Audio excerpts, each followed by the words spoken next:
Iz Rima v Kranj po velikem evropskem izzivu boj za nove ligaške točke v 13. prvenstvenem krogu, ki je že zaradi številke pomenil resno opozorilo in se izkazal za nesrečnega. Osrednja kranjska tribuna je bila skoraj polna, gostovanje evropskega Maribora je izzvalo veliko zanimanje. Ob tem pa so domači navijači prihajali v kranjski športni center tudi z upanjem na podlagi rezultata zadnjega medsebojnega obračuna na istem prizorišču, na kar je pred začetnim sodniškim žvižgom posebej spomnil tudi uradni napovedovalec na stadionu.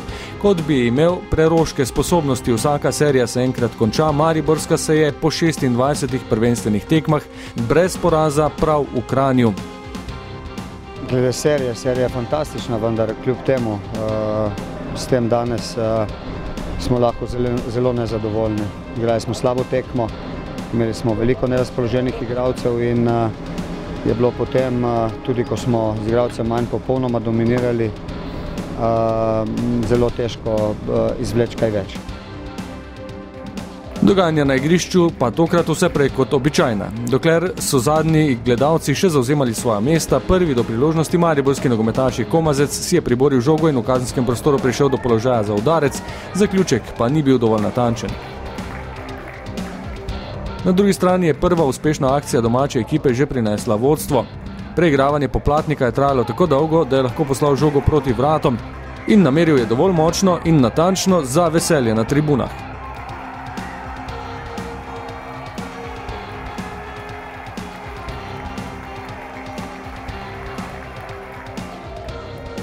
Po golu takoj še ena akcija gostiteljev. Ušel je Đurković ter po hitrem prodoru 17-18 metrov udaril po žogi, zletela je mimo desne vratnice.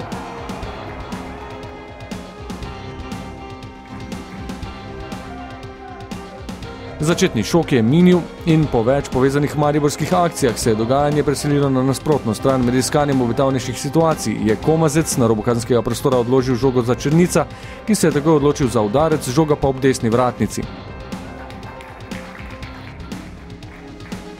Nato še akcija Mejača na desni strani kazenskega prostora, po podaji pred gol pa sta Komazec in Ploj bila nekako prekratka, da bi preusmerila žogo čez golovo črto. Če se je šokantno začel, se je tako tudi končal. Prvi polčas, tik pred odmorom izključitev Argusa zaradi nešportnega posredovanja nad Đurkovićem pred kazenskim prostorom in pot do preobrata je postala še težja.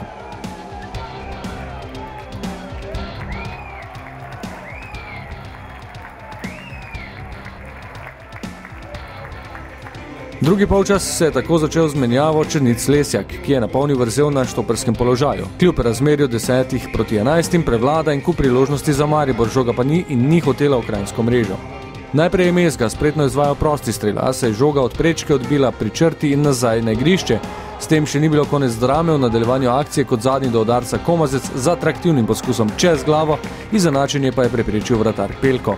V nekaj sekundah še tretja priložnost za Maribor in spet so centimetri preprečili, da bi se mreža zatresla. Po kotu je z glavo nameril Lesjak, žoga pa je zadela vratnico. Do izenačenja se je poskušalo na različne načine, tudi z razdalje, toda ko je Komazec poslal pravi projektil z prostega strela, je domači vratar Pelko poletel proti levi vratnici in odbil v kot. Rubriko "Saj ni res pa je" zaokrožil Mezga. Neverjetno še enkrat žoga v prečko. Rajčević je spretno v kazenskem prostoru podal z glavo, Mezga silovito nameril, žoga pa se je spet namesto mreže odbila od okvirja gola. Neka zdrava logika bi bila, da iz takšnih priložnosti ponavadi zadanemo, ampak tokrat nek čuden dan tukaj v Kranju, kateri ne sme biti nikakršno opravičilo. Enostavno, ne vem, ni nam stekla igra.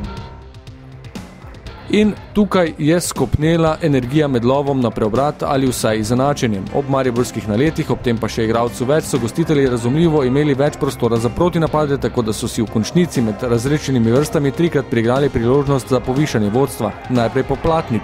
Znašel se je iz oči v oči z Jasminom Handanovićem, ki pa je bil uspešnejši.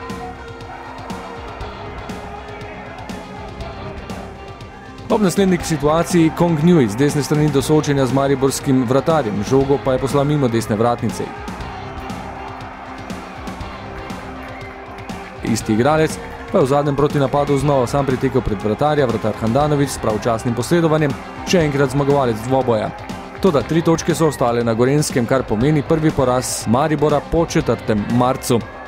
Seveda pa ena slabša tekma ne bo prebrisala vsega, kar se je dogajalo v prejšnjih mesecih. Zdaj sledijo reprezentančne aktivnosti, po ligaškem premoru pa nas čaka poseben program v Ljudskem vrtu z zaporednima obračunoma proti Olimpiji in Tottenhamu.